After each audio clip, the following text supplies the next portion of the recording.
Hi, Assalamualaikum. Hello everyone. So, my name is Nuridwana binti Muhammad Rezlan, and I'm talking course Diploma in Multimedia. Trigonometry is the study about triangle and its angle.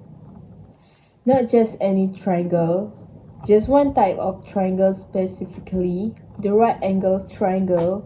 The right angle triangle is a triangle with one of its angle in 90 degree. If I label this one as theta, I can say this side here as the opposite of the angle. And this side is the adjacent of the angle. This side here is always called the hypotenuse of the triangle. As you've seen in your high school, one of the way to remember trigonometry ratio is by so, ka, and tua. That's mean to find the value of sin function is the opposite divided by its hypotenuse. For cos is ka, that means is adjacent divided by its hypotenuse. Now let's look at the tan function next.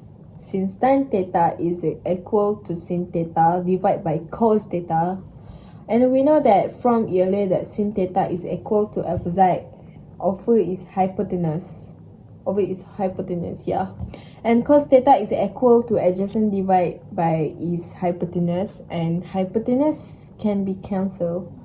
Therefore, tan theta is equal to opposite divided by its adjacent. So that's the reason why for tan it becomes toa, because of opposite divided by its adjacent, cosecant, secant, and cotangent. Now these are the new function that are going to be added in your knowledge. These new functions are not that hard to remember. You just need to check least third letter to remember them.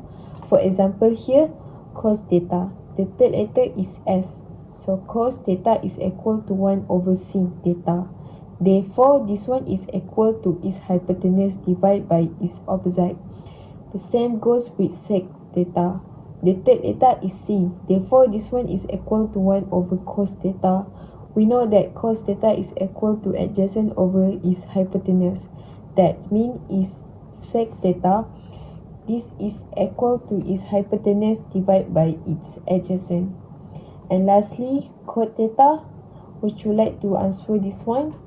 We should look at its third letter, and its third letter is T. So this is 1 over, yes, tan theta. And we know that tan theta is equal to its opposite over the adjacent.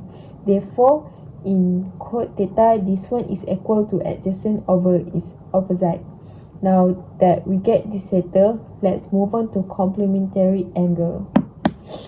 Complementary angle means angle that if we add will become 90 degree. In a triangle, the interior angle is 180 degree, and since this is a right angle triangle, we already know that this side has 90 degree, and because of that, these two angles will always be complementary of each other. So if I can theta, the other part here will become 90 theta.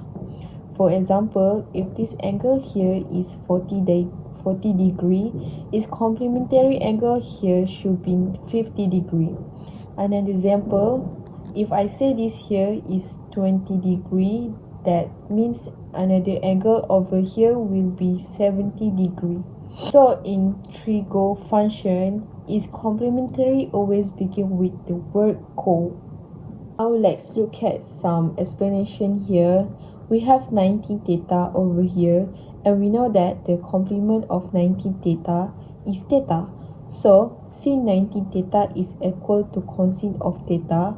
Cosine of theta, we should know this one as cos theta. Let's look at the second for 19 theta. The same as before, the complement of 19 theta is theta. So, the complement function for second is cos secant theta. See the word co, and you know this one of cos theta. Let me say this again. Sin complement with cosine. Look at the word co here. That means they are complement with each other. See 90 theta complement with theta. Sin with cosine. 90 theta complement with theta. So second is with causes. We have done for 19 theta. We know that 19 theta is complement with theta. That's mean tan for 19 theta is equal to cotangent theta, which you know this as cot theta. Since they are complement of each other, the opposite is also true. That means cos for 19 theta is equal to sin theta. And cos for 19 theta is equal to sec theta. And cotangent 19 theta is equal to tan theta. In complementary angle, you need to focus on the word co.